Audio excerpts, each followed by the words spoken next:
Hey guys, आज हम explain करने वाले हैं movie Thor love and thunder को। एक सप्ताह ही पहले रिलीज हुई ये मार्वल की एक बहुत ही जबरदस्त एक्शन सुपर हीरो मूवी है। और दोस्तों, मुझे नहीं लगता कि आप में से किसी को भी थॉर के बारे में और कुछ जानने की जरूरत है। So guys, without wasting your time, let's begin the explanation. Movie की शुरुआत में हम गौर को देखते हैं, जो अपनी बेटी के साथ एक बहुत ही सुनसान डेजर्ट में था और उनके पास खाने पीने के लिए कुछ भी नहीं था। वो दोनों ना जाने कितने दिनों से भूखे प्यासे थे, इसीलिए गौर अपने भगवान से मदद मांगता है, लेकिन उससे कुछ भी नहीं होता। आखिर में गौर हार मान लेता है और गर्मी में भूख प्यास के कारण उसकी बेटी दम तोड़ देती है। गौर वहीं डेजर्ट में अपनी बेटी की समाधि बना देता है, जिसके बाद हम देखते हैं कि गौर को पास ही में एक जंगल दिखाई देता है। गौर उस जंगल की तरफ भागकर जाता है। जंगल के अंदर उसे बहुत ही सारा पानी मिल जाता है। वहीं रुक के वो पानी पीता है और थोड़ा ही आगे जाने पर उसे फल भी मिल जाता है। जैसे ही वो उन फल को खाने के लिए आगे बढ़ता है, वहाँ हम देखते हैं कि सूरज देव, जिसे राहु कहते हैं, वहीं पर मौजूद थे। वो गौर से पूछते हैं कि वो उनका फल क्यों खा रहा है, जिस पर गौर कहता है कि वो उसी के बुलाने पर उसकी मदद के लिए आए हैं। राहु इस बात से मना करते हैं और कहते हैं वो यहाँ अपनी खुशियाँ मनाने आए हैं, क्योंकि उन्होंने एक नेक्रो स्क्वाड धारी का संहार किया है। जैसे ही राहु खुशियों का नाम लेते हैं, गौर काफी सीरियस हो जाता है। खुशियों से अब उसका दूर दूर तक कोई भी वास्ता नहीं है, क्योंकि अब उसकी बेटी नहीं रही। गौर उनसे कहता है कि वैसे भी अब वो उनका एक आखिरी भक्ति बचा है, तो वो उसकी हेल्प करे। जिस पर राहु कहते हैं कि देवताओं को खुश करने के लिए एक बलि चढ़ानी पड़ती है, और गौर की बेटी भी अब मर चुकी थी, इसीलिए वो उसकी बेटी को ही बलि मान लेता है। जिस पर गौर को बहुत गुस्सा आता है। जिसके बाद गौर चुपके से नेक्रो स्क्वाड तलवार को अपने हाथ में ले लेता है। ये एकमात्र ऐसी तलवार थी जिससे किसी भी गॉड का अंत किया जा सकता था। गौर उसी तलवार से राहु पर वार करता है और उनका नामो निशान मिटा देता है। साथ ही वो ये भी कसम खाता है कि आज से वो सभी देवताओं को मार देगा, क्योंकि जिन देवताओं को सब इतना मानते हैं वो इस लायक है ही नहीं।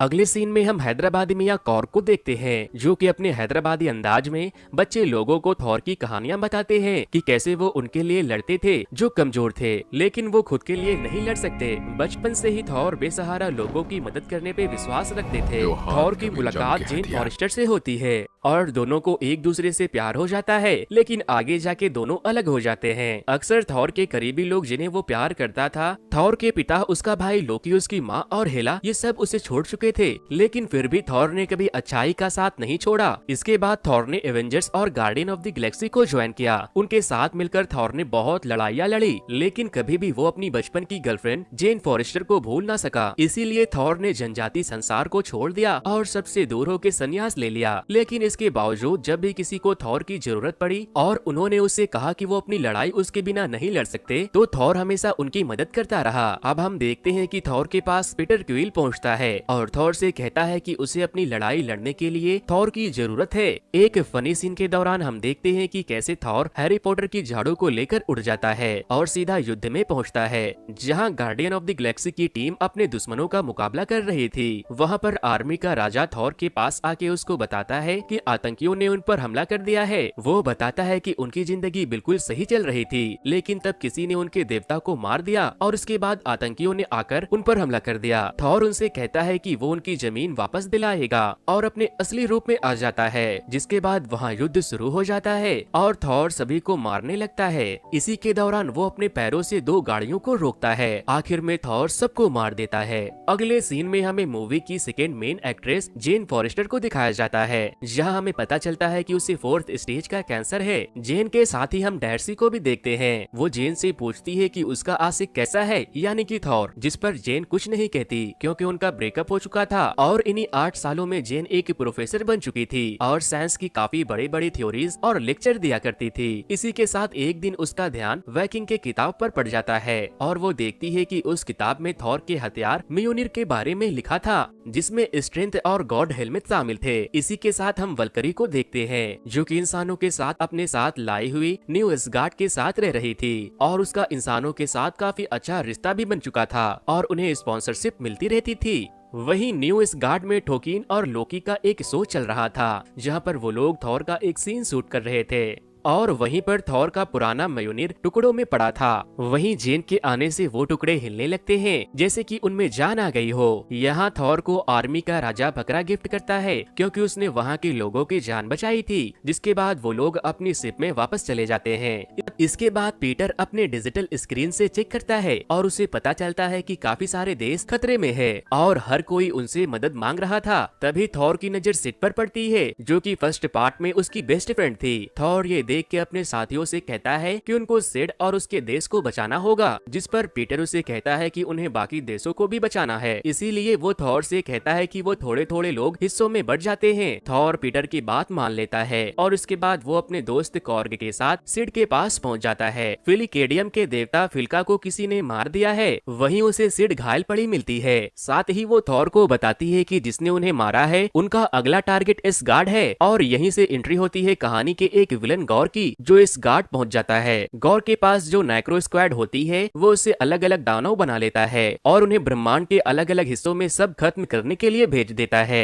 तभी वहाँ वैल्करी की एंट्री होती है जो अपने उड़ते घोड़े पर आती है और गौर के सभी दानवों को मार देती है। तभी वहाँ थॉर भी आ जाता है और सभी को मारने लगता है, लेकिन वहाँ दानव की गिनती बढ़ जाती है। फिर वहाँ थॉर को अपना मायोनिर दिखता है और इसी के साथ एंट्री होती है मैटी थॉर यानी कि जेन फॉरेस्टर की, जो कि अपनी मैटी थॉर वाले रूप में आई थी। थॉर उसको देख के काफी खुश होता है, इसीलिए अब थॉर भी अपने अलमैटी थॉर के रूप में आ जाता है और दोनों एक दूसरे को देख के काफी खुश होते हैं। इसी के बीच हम थॉर को फ्लैशबैक में जाते हुए देखते हैं जहाँ वो दोनों काफी खुश रहते थे, लेकिन दी एवेंजर से निक फ्यूरी का कॉल और सैंस की तरफ से जेन फॉरेस्टर को आए कॉल के बाद इन दोनों का रिश्ता बिखरने लगा था। दोनों अपनी बिजी शेड्यूल की वजह से एक दूसरे को टाइम नहीं दे पा रहे थे और इन दोनों ने ब्रेकअप कर लिया था। फ्लैशबैक से बाहर आके हम देखते हैं कि गौर इस गार्ड के बच्चों को उठाकर वहाँ से ले जाता है और थॉर उसका पीछा करने लगता है। इसके बाद हम देखते हैं कि जिनके बच्चों को लेकर गौर भागा था उनके पेरेंट्स बहुत ही रो रहे थे, जिसके बाद थॉर उनसे वादा करता है कि वो उनके बच्चों को वापस लेकर आएगा।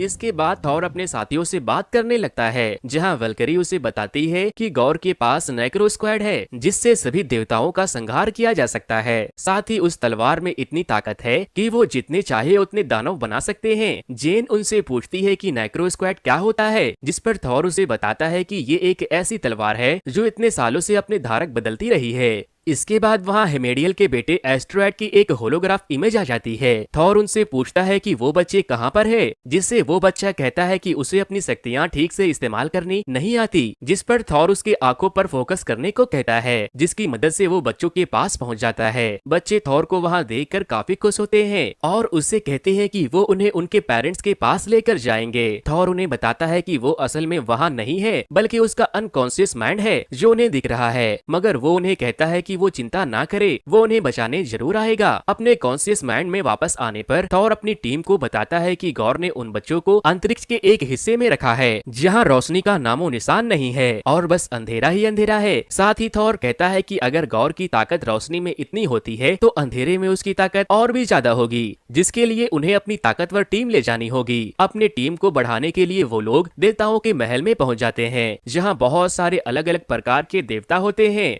वहां थॉर की टीम भेस बदलकर पहुंच जाती है। दरअसल उस दिन वहां एक मीटिंग होनी थी जहां ज्यूइश देवता आते हैं जो कि बिजली के देवता थे और मीटिंग में वो लोग कुछ खास नहीं बस फेयरवेल के बारे में डिस्कस करने वाले थे। वहां उनकी ये बातें सुनकर थॉर को गुस्सा आ जाता है और वो बिजली के देवता ज्यूइश के पास जाके बताता है कि वो उनकी हेल्प चाहता है क्योंकि गौर सभी देवताओं को अपनी नाइक्रो स्क्वाड से मार रहा है और तो और साथ ही उसने इस गार्ड के सभी बच्चों को बंदी बना लिया है और उन्हें उनकी मदद चाहिए। थॉर उनसे कहता है कि वो चाहता है कि वो सभी देवताओं की एक टीम बनाए और उस गौर को मार दे। ये सुन के ज्यूइश को गुस्सा आ जाता है और वो कहते हैं कि इस गार्ड की प्रॉब्लम उन्हीं को मुबारक। थॉर को भी इस बात पर गुस्सा आ जाता है और थॉर के कपड़े उतर जाते हैं और साथ ही उसके साथियों के भी सभी अपने असली रूप में आ जाते हैं। ज्यूइश को पता चल जाता है थॉर के हाथ में उसके थंडरबोल्ट को देखकर सभी देवता उसको लेने का सोचते हैं। वहीं थॉर और उसके साथियों की लड़ाई सभी देवताओं से हो जाती है। तभी ज्यूइश अपने थंडरबोल्ट से थॉर पर वार कर देता लेता है, जिसका असर थॉर पर तो नहीं होता, लेकिन जब थॉर उसका पलटवार करता है तो ज्यूस घायल हो जाता है। वहीं दूसरी तरफ कॉन्ग की पूरी बॉडी तबाह हो चुकी थी, जिसके बाद वो लोग अपने बकरों पे बैठ के वहाँ से चले जाते हैं। वो लोग गौर से लड़ने के लिए निकल जाते हैं, जहाँ अंधेरे में उन्हें रोशनी देने का काम थॉर का स्टॉर्म ब्रेकर उन्हें लाइट दिखाकर करता है। इसी के बाद हम देखते हैं कि थॉर और जेन अकेले में टाइम स्पेंड करते हैं और एक दूसरे को सॉरी भी बोलते हैं। इसके बाद जेन थॉर को बताने ही वाली थी कि उसे 4th स्टेज का कैंसर है, लेकिन तभी वो लोग देखते हैं कि वो गौर के प्लेनेट की तरफ पहुंच गए हैं, जहां पर सिर्फ अंधेरा ही था और तो और उनके रोशनी का वहां पर कोई भी असर नहीं था। वहां पहुंचकर भी उन्हें बच्चे नहीं दिखाई देते। अंदर जाकर जेन की नजर एक बच्चे की इटर्निटी पेंटिंग पर पड़ती है। वहां वो देखते हैं कि बच्चों तक पहुंचने के लिए उन्हें एक दरवाजा तोड़ना था, जो कि सिर्फ थॉर के स्टॉर्म ब्रेकर से ही हो सकता था। जेन ये देखकर समझ जाती है कि ये सब गौर की चाल है थॉर की स्टॉर्म ब्रेकर को पाने की, इसीलिए वो स्टॉर्म ब्रेकर को वहां से दूर फेंक देती है। तभी वहां गौर आकर थॉर से उसका स्टॉर्म ब्रेकर मांगता है और कहता है कि उसको उसकी जरूरत है। गौर अपने सारे शक्तियों का इस्तेमाल थॉर पर करता है, लेकिन थॉर अपनी मुट्ठी नहीं खोलता। गौर अच्छे से जानता था कि थॉर हमेशा दूसरों की मदद करता है, इसीलिए वो जेन को अपना शिकार बनाता है और इसी वजह से थॉर अपनी मुट्ठी खोल देता है और तभी स्टॉर्म ब्रेकर उसके हाथ में आ जाता है, जिसकी वजह से वहाँ सभी के बीच बहुत ही भयंकर लड़ाई शुरू हो जाती है और थॉर धरती के तरफ का रास्ता खोलता है। गौर थॉर के हाथ से स्टॉर्म ब्रेकर लेने की कोशिश करता है और वो कामयाब हो जाता है। वहाँ से वापस आकर थॉर देखता है कि उसका स्टॉर्म ब्रेकर वहीं रह गया। धरती पे आके वो लोग देखते हैं कि जेन को काफी चोटें लगी है और फिर उसको इलाज के लिए हॉस्पिटल में लाते हैं, जहां थॉर को पता चलता है कि जेन को 4th स्टेज का कैंसर था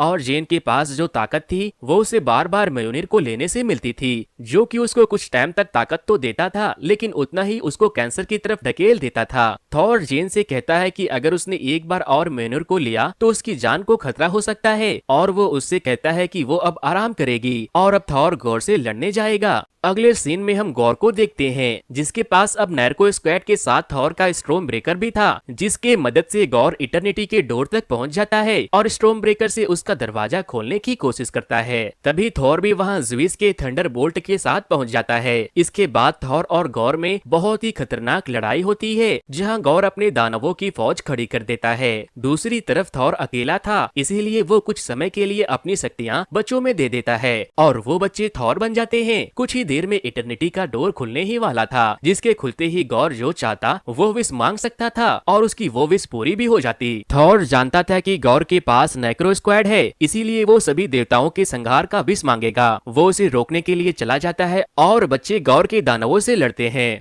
वहीं हम देखते हैं कि गौर थॉर पर भारी पड़ रहा था, जिसका एहसास जेन फॉरेस्टर को हो जाता है और वो आखिरी बार म्योनिर को लेने माइटी थॉर के रूप में थॉर की मदद करने वहां पहुंच जाती है और एक ही बार में गौर की नाइक्रो स्क्वाड के टुकड़े कर देती है। थॉर जेन को वहां देख के उदास होता है, क्योंकि जेन के पास एक आखिरी चांस था, जिस वजह से अब उसका बचना मुमकिन नहीं था। अब हम देखते हैं कि गौर स्टॉर्म ब्रेकर से इटर्निटी डोर खोलने जा ही रहा था। दूसरी तरफ थॉर जेन को देखता है, जिसकी हालात अब खराब हो रही थी। थॉर गौर से कहता है कि उसे ये करके खुशी नहीं मिलेगी, जिस पर गौर उससे पूछता है कि उसे खुशी कैसे मिलेगी। थॉर बताता है कि उसको सिर्फ प्यार से खुशी मिलेगी। थॉर को पता था कि गौर सभी देवताओं को मारने की विश मांगने के लिए जाने वाला है और थॉर भी एक देवता था, इसीलिए वो कहता है कि वो अपना आखिरी समय अपने प्यार के साथ बिताएगा। प्यार का नाम सुन के गौर को भी अपनी बेटी की याद आ जाती है, इसीलिए वो इटर्निटी डोर से अपनी बेटी वापस मांग लेता है और उसको उसकी बेटी वापस मिल जाती है। लेकिन नैक्रो स्क्वाड का इतना ज्यादा इस्तेमाल करने की वजह से अब गौर अपना दम तोड़ने ही वाला था, इसीलिए वो थॉर से कहता है कि वो उसकी बेटी का ध्यान रखे।